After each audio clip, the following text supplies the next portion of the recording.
innovate, Jaishankar, the theme of the current and strengths and work inspired India is a response to the world's inspiration. During fulfilling like the rest of the world, India has been forced to. Today, we are in the midst of global health challenges that have forced us to rethink all human aspects of humanity.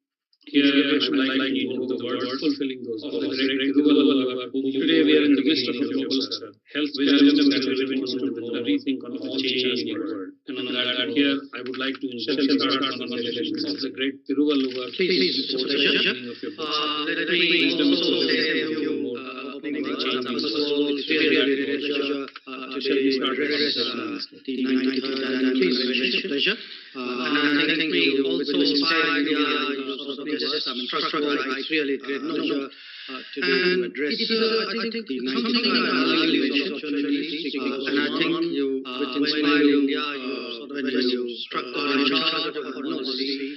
And business is something I value is opportunities, because it is one not just when you expression of national capabilities are in charge of, and really business is a very driver of job creation in India. It is also very important expression of our national ability to shape and exercise influence, sort of generate outcomes in India. It is in a way very important instrument. You may not really explicitly think of it shape, but all exercise influence might generate outcomes in our favor. So, secondly, there is a similarity in the nature of you may not explicitly think of it. A lot of it is about negotiation. And I think in good negotiation. Secondly, there is a similarity in the nature of everybody comes out ahead. A lot of it really is about negotiation. And I think in good negotiation, it's not take a lot of it. You want everybody to business thinking. Really smart practice is one where there are not winners and losers.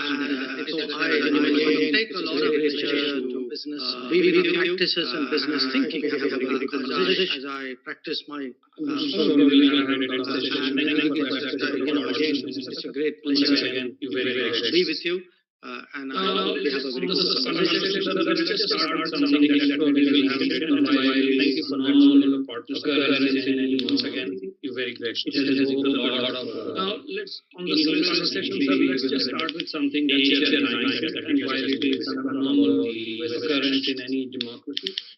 What would be your lot of the outlook of interest, a lot of speculation, nature and science that are talking about the clearly what would be your view on the outcome of the US? Very important. A lot of speculations and significant changes are very important. Clearly that in the light clear that the relationship between India and US is very important. American elections really quite unique. Maybe because what happens in America has an impact on us. And if it has an American election, I know really quite what is it. Maybe it is good, but I would say that has an impact probably other than cricket. I can't really have any other subject where so many Indians have impact. But I would say that probably other than cricket, I can't think of any other subject. I think it's important.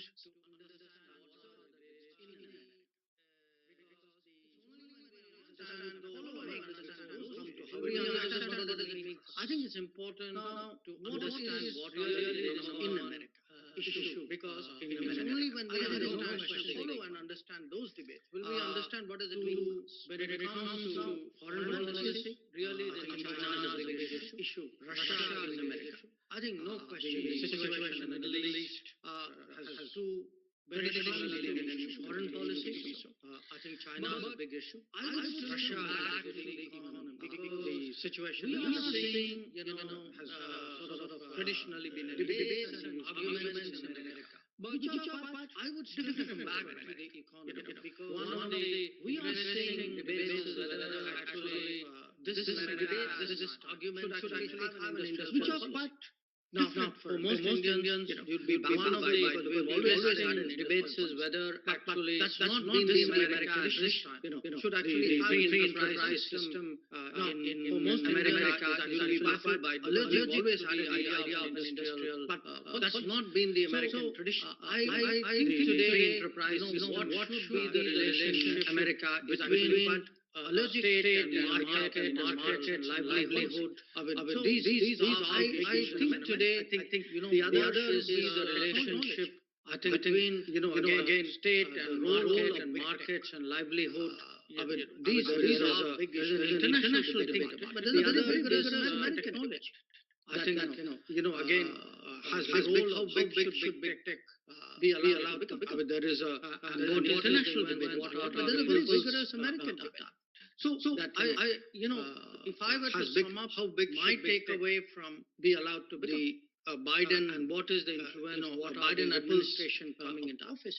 So I would say, if I were to sum up my takeaway, quite apart from the security issue, Biden political influence, Biden administration coming into office. One big question I think for them is vis-a-vis the world, how do they keep America from the security issues and the other big political influence issues, all those. Do they big deal question I think for them is challenge, which many of them have very keep America competitive beliefs in. And the other difference we would make now is where would we stand deal with the American priorities challenge, which it would be natural for the United States beliefs to look at the world. The difference we would make evaluate countries. I don't think I would regard this as transactionalism.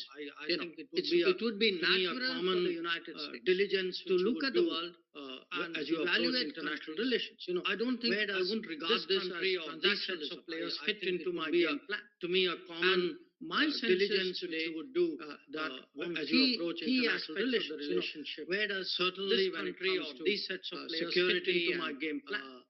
And defense. My sense is when it comes to economic issues, especially aspects of the relationship, certainly when India can make a very big difference. Security and most of all, I think defense. India, because when it comes to we have economic issues, especially much more on global issues.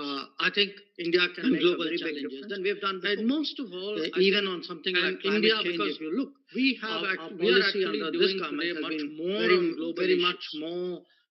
Global challenges. Then we've enthusiastic and contribute even on something like climate change than in the past. Today, the relationship under this government has been very much more. That the only place for it to go, in my view, is enthusiastic and contribute. That's very encouraging, and that's what I'm sure in the past. Today, the relationship is in such a different level. If I was to the only place for it to go, in my view, we've often heard that there is a trade. That's very encouraging, and that's what I'm sure most Indians would have liked to hear also on both sides. On that note, sir, and do you think if I was to just take that process forward, gets accelerated, heard that there is a trade deal in the works. We should hope to see some outcomes. We've heard from sources in government also on both sides. Well, and do you think there was that process fairly serious negotiation or some between we should hope to see our some government outcomes sooner than later. And the Trump administration on resolving a fairly serious outstanding trade issues between I think the government general thinking on both sides was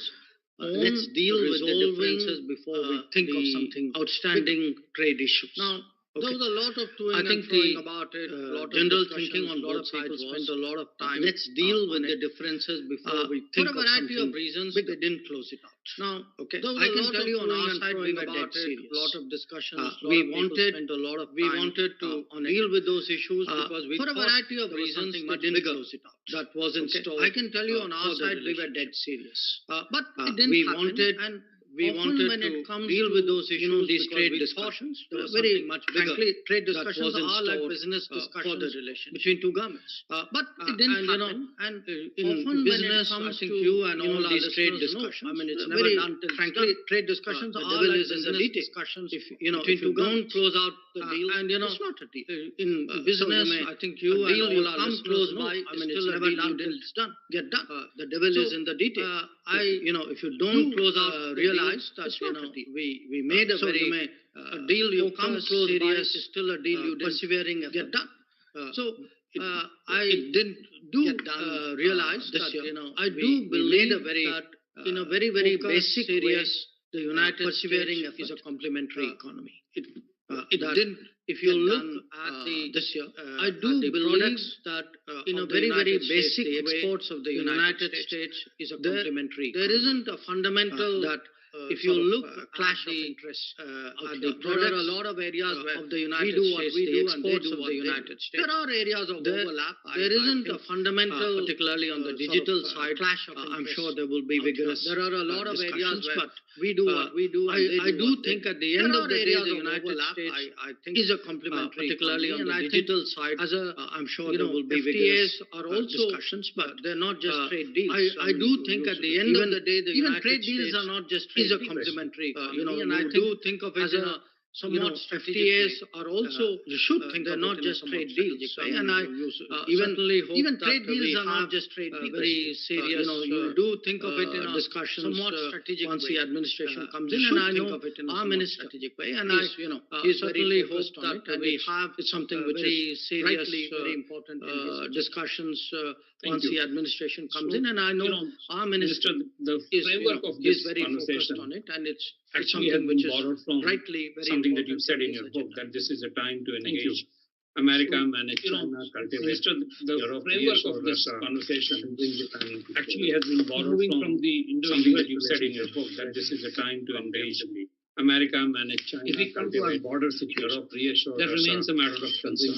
Now, I just wanted from your point of view, you've been very forthright on what the realities are. If we come to our border situation, that remains a matter of concern. Things are moving in the right direction. I just wanted your point of view. You've been very forthright on what for this to be the realities are. Once again, I just wanted to hear from you sooner. Whether we were things are moving in the right direction. Business and trade, and I said nothing is done till it's done. For this I think it is even harder to predict when it comes to national security. We were discussing business and trade, and I said nothing is done till it's done. Whether I think it is even harder to predict when it comes to what will be national security issues. But I won't get into the prediction zone at all. Whether it's going to be easy or this year have been very what will be the timeline. They have raised some very basic concerns. I would make 2 or 3 points. They have happened because I think the events of this year have been very disturbing. They have raised some agreements that we have had with them because about respecting and observing the line of actual control. The other party has not abided by to the agreements that we have had line of actual control. So, in a sense, I would say it's like in your world, actual control, we'll be dealing with somebody who has violated the terms of a contract. To the clearly line of understand. So, in a very, I would say, substantial in your world, you'll be dealing with somebody who has violated the terms of a contract. What has happened is not actually in the interest of understand because in a very substantial way is. Now has significantly impacted public sentiment. What has happened is not actually in the evolution because professionally I've seen the evolution of it has significantly impacted feels about China over the last many decades. I have seen the I am old enough to remember. Professionally, I've seen the evolution of difficult days.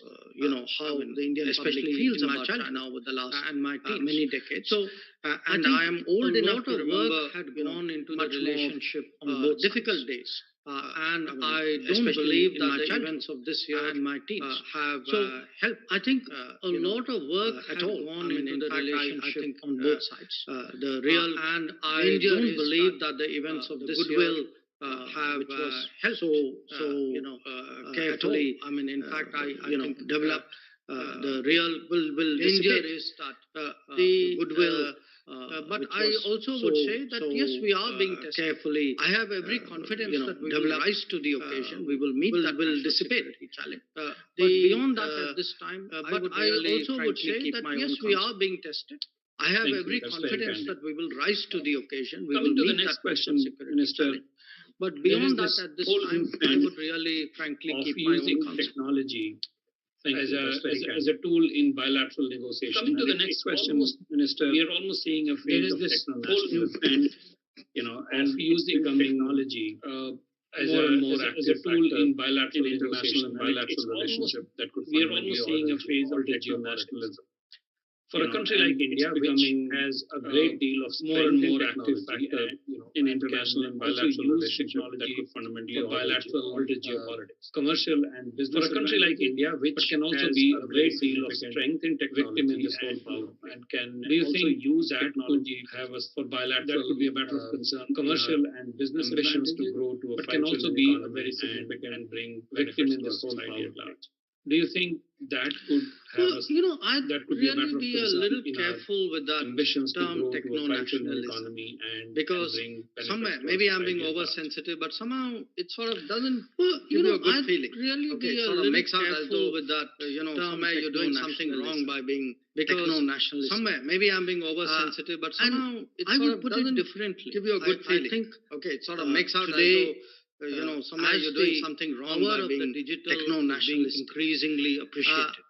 And I would put it differently. It is natural that today across the world, as the many more countries and societies increasingly appreciated, who would want to have some influence over their own digital future. Across the world now, there will be many more countries and societies and use the word techno-nationalism, and maybe that's not your intention.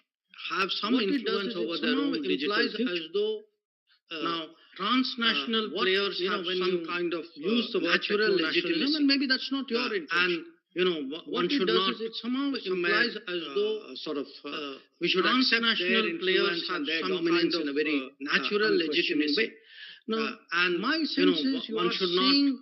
A lot of that today sort of happen in the. We should accept their influence and their dominance in a very unquestioning way. We are playing digital. Now, my sense is you are seeing one country, a lot of one society which should be doing it. It's a digital domain. Because just like you saw in the, it should not be our fate. We are playing digital. Like in the past, we ended up as a market for other industrial which should be doing it. It's us. Today we end up because the generator of data and the consumer of data. Our fate. No, in the benefits we ended up as a market for other industrial economies and our talent. Today we end up as the generator of data and the consumer of data. Today it's very important benefits that we for our enterprises actually and our talents generate that. So I would say awareness today about the enormous, very important the digital world that we the potential actually of really delivering generate that on greater awareness. So many of the about the essential requirements of life, the digital world, of actually creating the potential of value, of really delivering, actually creating employment. So many of the of encouraging innovation, of actually. Creating value of for me one of the very encouraging employment policies which encouraging innovation have been in that digital India innovate startup for me one of the very encouraging. But I would also say policies which have come out in the last 6 years have been in a very digital India innovate startup. If you look pretty much at any product. But I would also say product you use, the world any service will be a knowledge economy in a very fundamental way. It is increasingly knowledge driven. Pretty much knowledge means talent. Any sophisticated product I would develop our talent not any only service because it will make me a stronger nation. It is I would actually increasingly knowledge because I see ourselves knowledge as means talent superpower. So that I would develop our talent India only. Because it will make me a stronger talent globally. I would actually develop our talent. And the American relationship is a prime example of superpower. That it is actually a talent connect. Actually, which has been the game changer with America. And I think the American relationship connect today has a much broader possibility. It is actually a talent. I see a lot of interest which has been the game changer with America. I think there are. I think society talent economies today has in the past. Broader possibility. I see a lot of interest expressed in it today. You're opening up. I think some of it is also related to economies which in the past trends. Where more. But some of it is at the end of the day. But today, I would say the engineering. I think some of it is also related to global demographic capability of India. But medical. Some of it capability of India. At the end of the day, increasingly of interest. I would say the engineering. Capability of India, the innovation capability of India, the medical capability guess of that India. is I think why these are you set today up new and increasingly of emerging interest strategic to the technologies division in your own ministry. Sir. Clearly, you're thinking very, very deeply about these We would just like to know, as a matter of interest, that I guess that is what why is the thinking you set up new and emerging strategic technologies division in your own ministry. Sir, I think the thinking behind that we would was just like to very know, basic, as a which matter of is interest, an appreciation what is the thinking of the behind growing that? role of technology in foreign policy and diplomacy. I think the thinking behind that, give you an example, say very basic, one geography, which is an appreciation of the growing role of technology, sort of centric reputation is policy and diplomacy. Okay, and I sort of give you an example, working with us in the one geography. Now, what we have done is we have actually started a centric reputation is telemedicine. There's a lot of tele-education and working with us in the digital domain. Now, what we have done is we have actually started a set of in many cases telemedicine. We have seen our own tele-education companies there. We do run centers of excellence for training. In many cases, we have seen our own and what happens is that people become familiar with that. There are also centers of excellence to initiatives and governance in the digital domain. A few weeks ago, in fact, and what happens is when people become familiar with the Philippines, they're also and he was enormously interested initiatives and in actually e-education practices. A few weeks ago, in fact, I was talking to the foreign minister of Philippines, image of India, and he was enormously interested in actually in their e-education. This is our branding.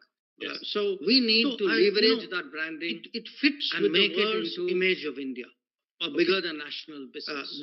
We need to go out there. This is our branding. For me, if we need to leverage that branding into education, health, tax, or bigger than national business, we need to go out there. Security delivery. For me, if it can't be bigger than that for me into as education, health, that then gives me a degree of goodwill and security delivery.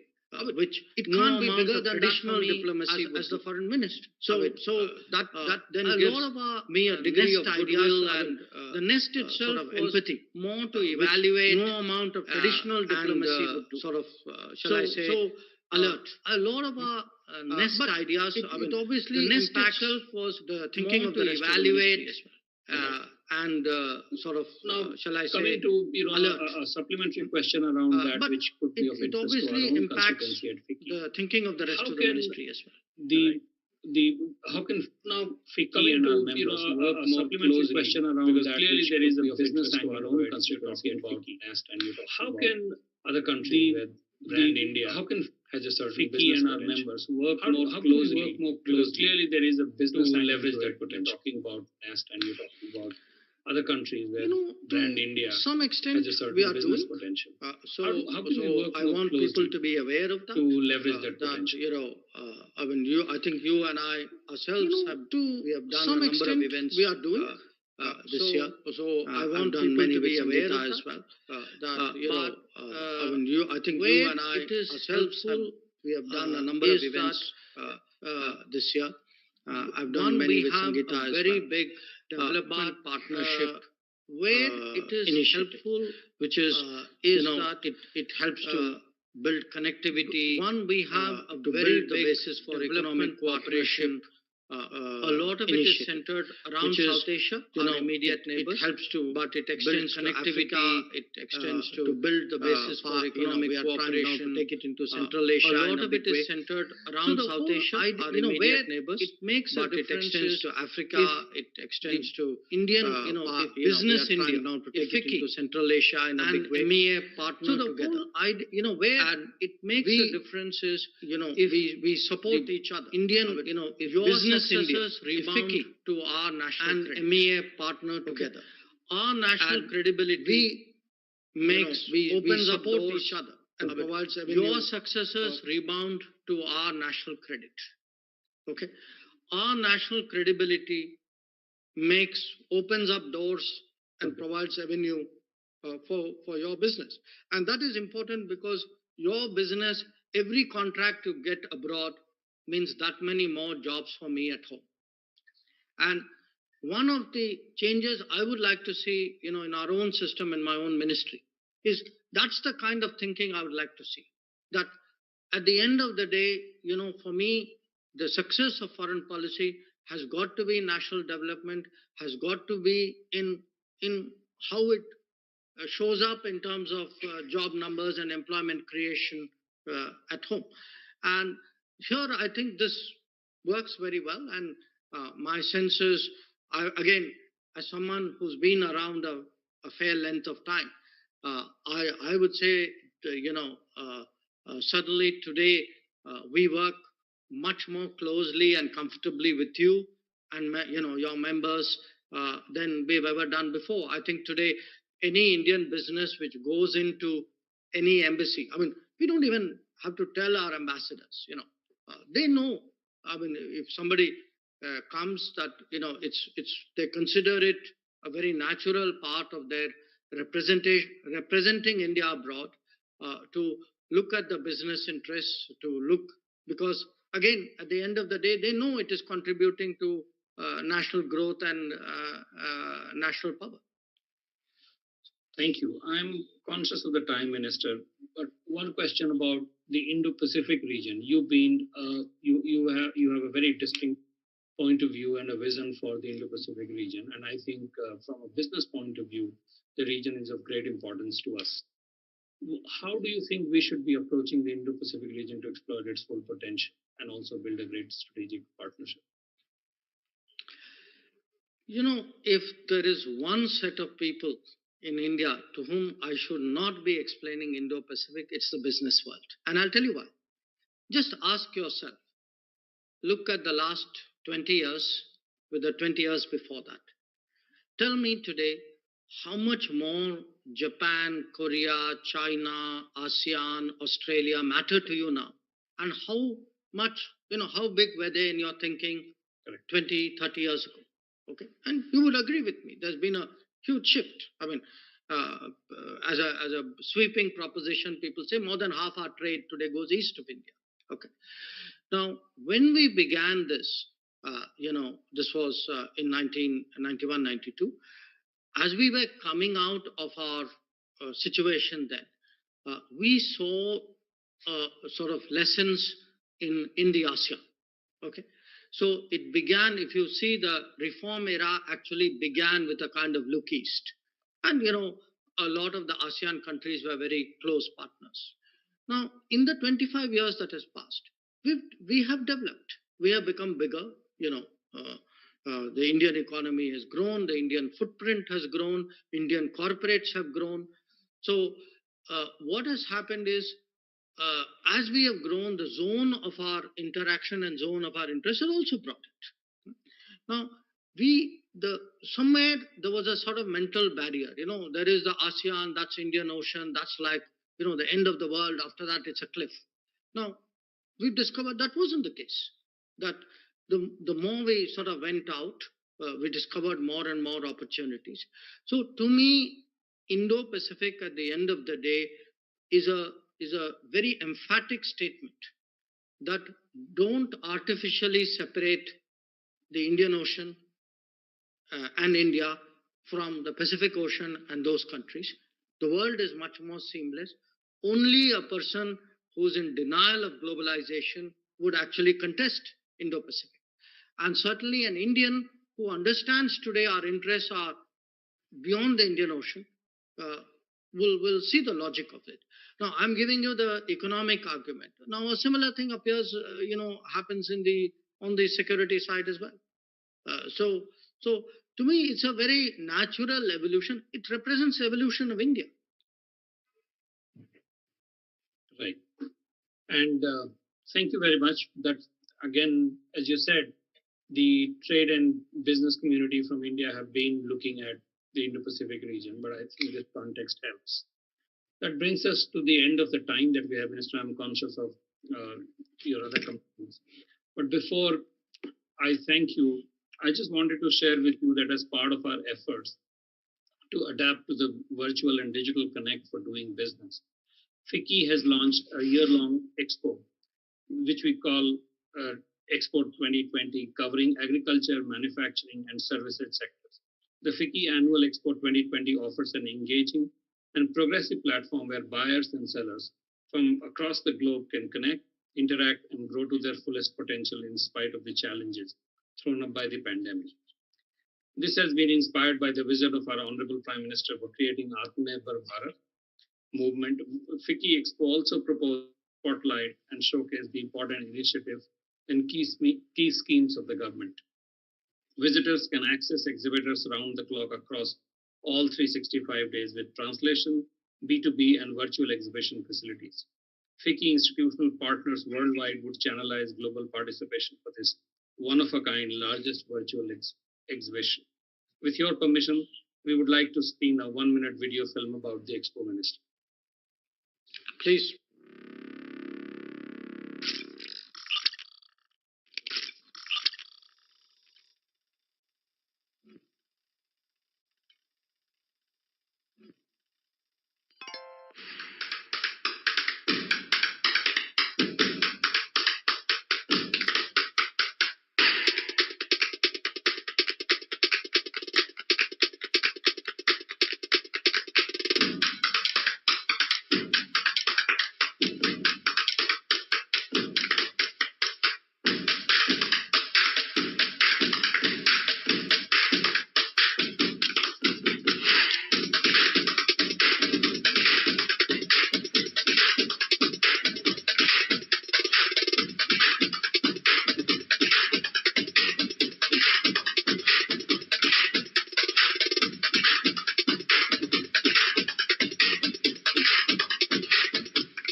Thank you. Let me say, after seeing the film, I think it's a very commendable initiative for a variety of reasons. One, I'm very glad you did it virtually because I think that's very much in keeping with the sort of, shall I say, the fashion of the year. But I think beyond as well. The second, it's good you are actually showcasing Indian industry, Indian businesses. Because I think the world needs to know more about India. That is something, again, as a foreign minister, I can tell you is something which is very much in our favor. So I'm really very glad you've done this virtual expo. Once again, let me take the opportunity to wish your 93rd annual convention all success, and to you in your tenure in this very important responsibility. Thank you, Minister. You're truly kind. And thank you for your words of encouragement. You've always been an inspiration and you've always embraced FICCI very, very supportively. And we are proud to be a partner of Government of India, Ministry of External Affairs, and support you in your endeavor to build a resilient, self-reliant, and future-ready India. Thank you for your time. Thank you. Thank you. Thank you, President-elect and Honorable Minister, for joining us today for this very interesting discussion. We thank all participants from industry, government, and FICCI's partners worldwide for being with us for this session.